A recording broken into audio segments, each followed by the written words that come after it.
आकाशवाणी नागपूर विना डोंगरवार आपल्याला प्रादेशिक बातम्या देत आहे. ठळक बातम्या. सहकार क्षेत्रात 11 राज्यांच्या 11 प्राथमिक कृषी पतसमिती पॅक्सच्या धान्य भंडार योजनेचं उद्घाटन.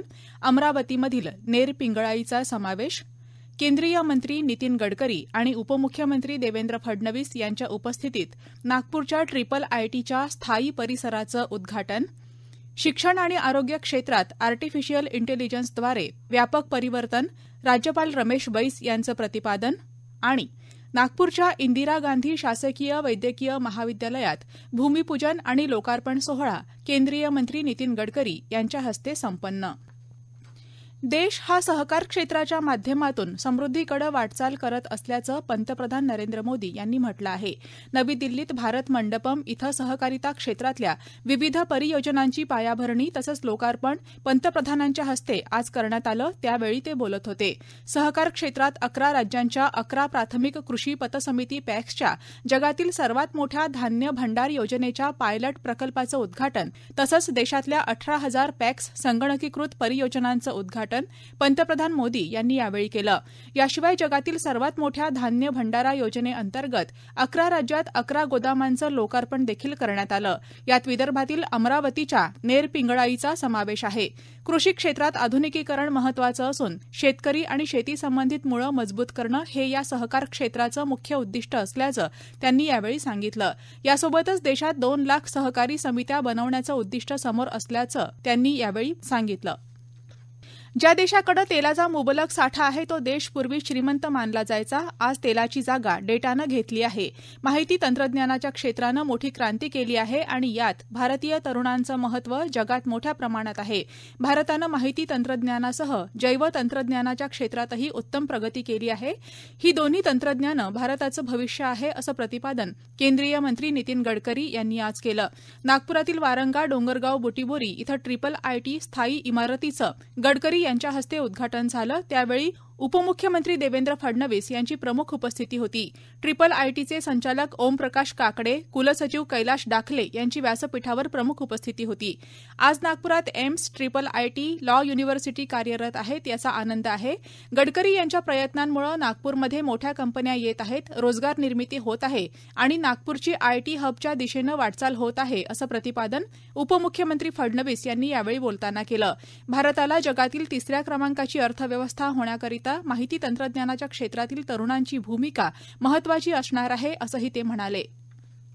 केंद्रीय रस्ते वाहतूक आणि महामार्ग मंत्री नितीन गडकरी यांच्या हस्ते आज नागपूर इथं खासदार निधीतून 35 दिव्यांगांना सौर ऊर्जेवर चालणाऱ्या मोटराइज्ड ट्रायसिकल देण्यात आल्या. गडकरी यांच्या संकल्पनेतून समेकित क्षेत्रीय कौशल्य विकास, पुनर्वसन आणि दिव्यांग सशक्तीकरण केंद्र CRC यांच्या वतीनं आणि विशाखापट्टणम इथल्या Andhra Pradesh made take zone AMTZ यांच्या विशेष सहकार्यानं हा कार्यक्रम आयोजित करण्यात आला होता. नागपूर शहरातील प्रत्येक दिव्यांगाचं जीवन सुसह्य करण्यासाठी आपण कटिबद्ध आहोत आणि त्या दृष्टीनंच या उपक्रमाचं आयोजन करण्यात आलं असं सांगून यापूर्वी आम्ही दिव्यांगांना 40 कोटी रुपयांचं साहित्य दिलं होतं. येत्या काळात आणखी मोठ्या प्रमाणात या ट्रायसिकलचं वितरण करण्याचा आपला प्रयत्न असल्याचंही गडकरी यावेळी म्हणाले. सौर ऊर्जेवर 5 तासांमध्ये पूर्णपणे चार्ज होणाऱ्या या वाहनाचा वेग ताशी 23 किलोमीटरपर्यंत आहे. याशिवाय 40 किलोमीटरचा कमाल मायलेज देण्याची क्षमता यामध्ये आहे. अतिशय मजबूत रचना आणि संक्षिप्त स्वरूपातील मोटराइज्ड ट्रायसिकलमध्ये इलेक्ट्रिक ब्रेक कंट्रोल सिस्टीम देखील समाविष्ट करण्यात आली आहे. विशेष म्हणजे या वाहनाचं इलेक्ट्रिक चार्जिंग देखील शक्य आहे. त्यादृष्टीनं एक पॉवर केबल त्यासोबत देण्यात आला आहे. समायोजित होऊ शकणारं हँडल आणि बॅटरी पातळी निर्देशक ही ट्रायसिकलची आणखी काही वैशिष्ट्ये आहेत. आकाशवाणीच्या मन की बात या कार्यक्रम मालिकेतून पंतप्रधान नरेंद्र मोदी उद्या देशवासियांशी संवाद साधणार आहेत. या कार्यक्रम मालिकेचा हा 110वा भाग आहे. आकाशवाणी, दूरदर्शन आणि न्यूज ऑन AIR मोबाईल अॅपच्या सर्व वाहिन्यांवर या कार्यक्रमाचं प्रसारण होईल. DD न्यूज, पंतप्रधान कार्यालय आणि माहिती आणि प्रसारण मंत्रालयाच्या YouTube वाहिन्यांवरही या कार्यक्रमाचं थेट प्रसारण होईल. हिंदी भाषेतल्या कार्यक्रमानंतर आकाशवाणीकडून लगेचच या कार्यक्रमाचं प्रादेशिक भाषेतून प्रसारण होणार आहे. या प्रादेशिक बातम्या आपण आकाशवाणीच्या नागपूर केंद्रावरून ऐकत आहात. आमच्या केंद्रावरील सर्व बातम्या ऐकण्यासाठी आणि ताज्या घडामोडी जाणून घेण्यासाठी Marathi news Nagpur all India radio या आमच्या YouTube चॅनलला नक्की सबस्क्राईब करा. शिक्षण आणि आरोग्य क्षेत्रात आर्टिफिशियल इंटेलिजन्सद्वारे व्यापक परिवर्तन येणार असून विद्यार्थ्यांनी त्याचे फायदे आणि भविष्यात होणारं नुकसान लक्षात घेऊन आपली ज्ञानाची कक्षा रुंद करावी असं प्रतिपादन राज्यपाल रमेश बैस यांनी केलं. संत गाडगेबाबा अमरावती विद्यापीठाच्या 40व्या दीक्षांत सोहळ्याला संबोधित करताना ते बोलत होते. पंतप्रधान नरेंद्र मोदी यांच्या नेतृत्वाखाली भारत विश्वगुरू होत असून जगातील तिसरी मोठी अर्थव्यवस्था होण्याकडे भारताची वाटचाल सुरू आहे. नवीन शैक्षणिक धोरणाच्या अंमलबजावणीनंतर भारत विश्वातील महाशक्ती बनेल, त्यात विद्यापीठांची महत्त्वपूर्ण भूमिका निश्चितच राहणार आहे असंही ते म्हणाले. यावेळी व्यासपीठावर प्रमुख अतिथी म्हणून विद्यापीठ अनुदान आयोग नवी दिल्लीचे उपाध्यक्ष प्राध्यापक दीपक कुमार श्रीवास्तव, कुलगुरू डॉ मिलिंद बारहाते, प्रकुलगुरू डॉ प्रसाद वाडेगावकर आदी उपस्थित होते. भारत विविध आव्हानांना तोंड देण्यासाठी सज्ज झाला असून जगाला अधिक चांगल्या रीतीनं बदलण्यासाठी युवा पिढीनं दृढनिश्चय करावा असं आवाहन डॉ एस चंद्रशेखर यांनी केलं. यशवंतराव चव्हाण अभियांत्रिकी महाविद्यालय वानाडोंगरी नागपूरला स्वायत्त दर्जा मिळाल्यानंतरचा 10वा पदवी प्रदान समारंभ आज दत्ता मेघे सभागृह वायसीसीई कॅम्पस इथं आयोजित करण्यात आला होता. त्यावेळी उपस्थितांना संबोधित करताना ते बोलत होते. त्यांनी युवकांना शारीरिक आणि मानसिक शक्ती वाढवण्यावर भर द्या आणि शिस्तप्रिय जीवन जगणं यशाची गुरुकिल्ली आहे असा सल्ला दिला.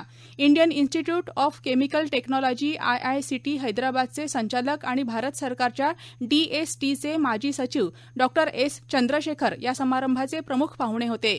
वायसीसीईच्या व्यवस्थापन मंडळाचे अध्यक्ष दत्ता मेघे कार्यक्रमाच्या अध्यक्षस्थानी होते. उत्तम आरोग्य सेवा आणि अत्याधुनिक सोयी सुविधांच्या आधारावर इंदिरा गांधी शासकीय वैद्यकीय महाविद्यालय अर्थात मेयो हे केवळ नागपुरातीलच नव्हे तर देशातील आघाडीचं हॉस्पिटल व्हावं अशी अपेक्षा केंद्रीय मंत्री नितीन गडकरी यांनी आज व्यक्त केली. मेयो रुग्णालयात आयोजित भूमिपूजन आणि लोकार्पण सोहळ्यात गडकरी बोलत होते. मेयो हॉस्पिटल इथं रुग्णसेवेकरिता 500 खाटांच्या रुग्णालयाचं भूमिपूजन तसंच नवीन शवचिकित्सागृह, प्रतीक्षागृह, रुग्ण विभागाचा विस्तारित नोंदणी कक्ष या इमारतींचं लोकार्पण गडकरी यांच्या हस्ते झालं. यावेळी बोलताना गडकरी म्हणाले की मेयो हे नागपूरच्या इतिहासातील सर्वात जुनं हॉस्पिटल आहे. पूर्व, उत्तर, मध्य नागपुरातील गरीब रुग्ण या ठिकाणी मोठ्या प्रमाणात येतात. नवीन इमारतीमध्ये उत्तम सोयीसुविधा, पार्किंगची व्यवस्था, 24 तास पाणी, विद्यार्थ्यांसाठी सोयीसुविधायुक्त वसतिगृह, डॉक्टरांची निवास व्यवस्था आदींवर विशेष लक्ष देणं गरजेचं आहे. नागपुरातील तापमानाचा विचार करता संपूर्ण रुग्णालय वातानुकूलित राहील याची काळजी घेण्याच्या सूचनाही त्यांनी प्रशासनाला दिल्या. सिकलसेल आणि थॅलेसेमियावरील अत्याधुनिक उपचार उपलब्ध करून देण्यासंदर्भात विचार करावा असंही ते म्हणाले. 500 खाटांच्या इमारतीमध्ये उच्च दर्जाचा अपघात विभाग तसंच 8 प्रकारचे अतिदक्षता विभाग, लहान मुलांकरिता विशेष उपचार, सुसज्ज माता आणि बालरोग विभाग, 7 शस्त्रक्रियागृह तसंच मध्यवर्ती प्रयोगशाळा आणि रक्तपेढी विभाग या सुविधा उपलब्ध असणार आहेत. रुग्णांना एकाच छताखाली सर्व प्रकारच्या आजारांवर उपचार घेता येणार आहेत.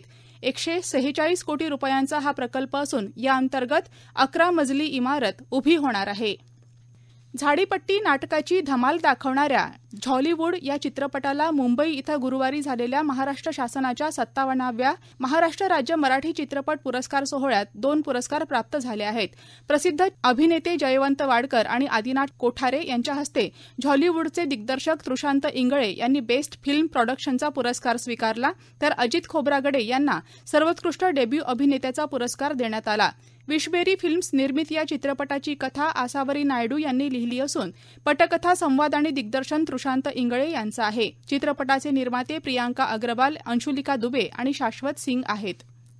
वाशिम जिल्ह्यातील कारंजा विधानसभा मतदारसंघातील भाजपा आमदार राजेंद्र पाटणी यांच्या पार्थिवावर आज दुपारी 12:30 वाजता शासकीय इतमामात अंत्यसंस्कार पार पडले. सुरुवातीला पालकमंत्री संजय राठोड, जिल्हा परिषद अध्यक्ष चंद्रकांत ठाकरे, खासदार भावना गवळी यांच्यासह विविध पक्षांचे आजी आणि माजी आमदार, जिल्हा परिषद सदस्य तसंच विविध पक्षांचे पदाधिकारी, जिल्हाधिकारी भुवनेश्वरी एस यांच्यासह प्रशासनातील बहुतांश अधिकारी आणि कर्मचारी यांच्यासह विविध पक्षाचे कार्यकर्ते यांनी तिरंगा ध्वजात लपटलेल्या आमदार पाटणी यांच्या पार्थिवावर पुष्पचक्र वाहून श्रद्धांजली वाहिली. पोलीस निरीक्षक मांगीलाल पवार यांच्या नेतृत्वात जिल्हा पोलीस दलानं बंदुकीच्या 3 फैरी झाडून मानवंदना दिली. पाटणी यांचे सुपुत्र न्यायक पाटणी यांनी पार्थिवाला मुखाग्नी दिला. याबरोबरच हे प्रादेशिक बातमीपत्र संपलं. नमस्कार.